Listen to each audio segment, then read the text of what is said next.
আমরা প্রশাসনের বাইরে দৃষ্টি আকর্ষণ করতে চাই।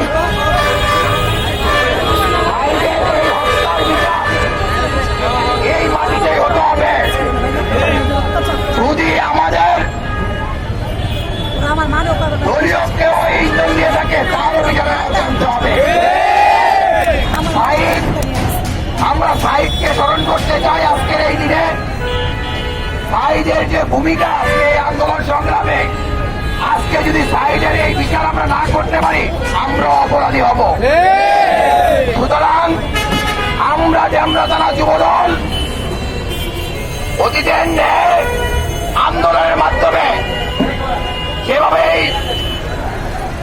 হাসিনাকে বিদায় করেছি, আপনারা যদি প্রশাসন যদি অতি দ্রুত আন্দোলন দেখতে সাইদের এই হত্যাকারীদেরকে গ্রেফতারপূর্বক বিচারের আওতায় না আনেন, আমরা জানা যুবদল দুর্বার আন্দোলন গড়ে তুলতে বাধ্য হব।